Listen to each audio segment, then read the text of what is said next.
दिल्ली का लाल किला हर साल 15 अगस्त को यहीं से भारत के प्रधानमंत्री तिरंगा फहराते हैं और देश को संबोधित करते हैं। लेकिन क्या आप जानते हैं, इस किले को बनने में 10 साल लगे और लगभग 1 करोड़ रुपए खर्च हुए, वो भी आज से करीब 300 साल पहले। पर असली सवाल ये है, इसे बनवाया किसने, क्यों बनवाया, और सबसे चौंकाने वाली बात, इसका नाम लाल किला क्यों पड़ा, जबकि शुरुआत में इसका रंग लाल था ही नहीं। आइए चलते हैं सन 1638 में। मुगल बादशाह शाहजहां, वही जिसने अपनी बेगम मुमताज के लिए ताजमहल बनवाया। लेकिन बहुत कम लोग जानते हैं कि लाल किला भी उसी का सपना था। उस समय मुगल राजधानी आगरा थी, पर शाहजहां को दिल्ली ज्यादा पसंद थी। उसने फैसला किया, राजधानी बदलेगी और दिल्ली में बनेगा दुनिया का सबसे शानदार किला। 1638 में यमुना नदी के किनारे निर्माण शुरू हुआ।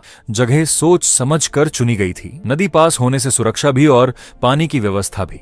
मुख्य आर्किटेक्ट थे उस्ताद अहमद और उस्ताद हामिद। शाहजहां ने उन्हें एक ही आदेश दिया, ऐसा किला बनाओ जिसे देखकर जन्नत भी शर्मा जाए। और फिर शुरू हुई एक विशाल परियोजना। करीब 10 साल तक हर दिन हजारों कारीगर काम करते रहे। राजस्थान के धौलपुर और भरतपुर से लाल बलुआ पत्थर लाया गया, हजारों बैलगाड़ियां, लाखों टन पत्थर।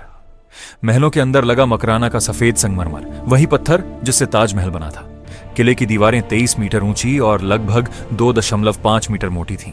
पूरा परिसर करीब 150 एकड़ में फैला था। यह सिर्फ किला नहीं था, एक पूरा शाही शहर था।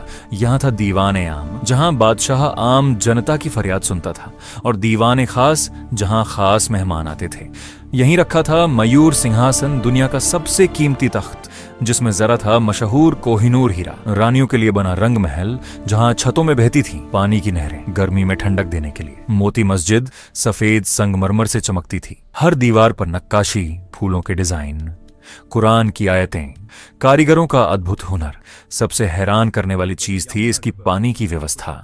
यमुना से पानी नहरों के जरिए सीधे किले में आता था। महलों में फव्वारे चलते थे, भीषण गर्मी में भी किला ठंडा रहता था। 17वीं सदी की कमाल की इंजीनियरिंग। इस पूरे निर्माण में खर्च हुए करीब 1 करोड़ रुपए, जो आज के हिसाब से हजारों करोड़ के बराबर है।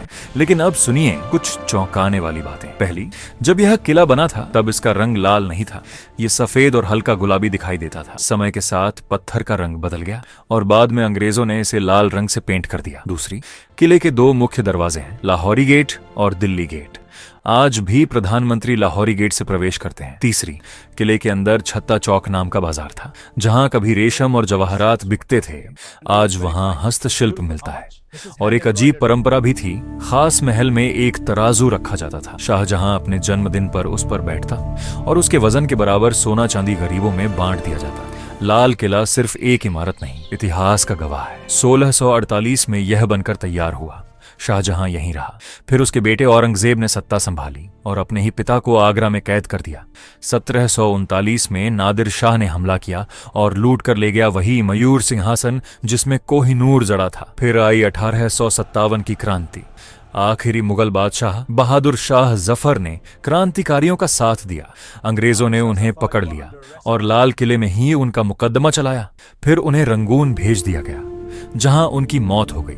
इसके बाद अंग्रेजों ने किले को बैरक में बदल दिया, कई इमारतें तोड़ दी, कीमती चीजें लूट ली और किले की शान धीरे धीरे मिटने लगी। फिर आया 15 अगस्त 1947। आजाद भारत के पहले प्रधानमंत्री जवाहरलाल नेहरू ने इसी लाल किले से तिरंगा फहराया और तभी से हर साल प्रधानमंत्री यहीं से देश को संबोधित करते हैं।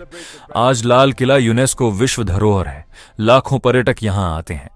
शाम को light and sound show Mughal इतिहास को जीवंत कर देता है। सोचिए, एक बादशाह का सपना, 10 साल की मेहनत, हजारों कारीगरों का हुनर और बना एक ऐसा किला जो आज भी भारत की पहचान है। अगर कभी दिल्ली जाएं तो लाल किले की उन दीवारों को जरूर छूना जिन्हें 300 साल पहले इंसानी हाथों ने तराशा था, क्योंकि वहां इतिहास सिर्फ लिखा नहीं गया, जिया गया। जय हिंद, जय भारत।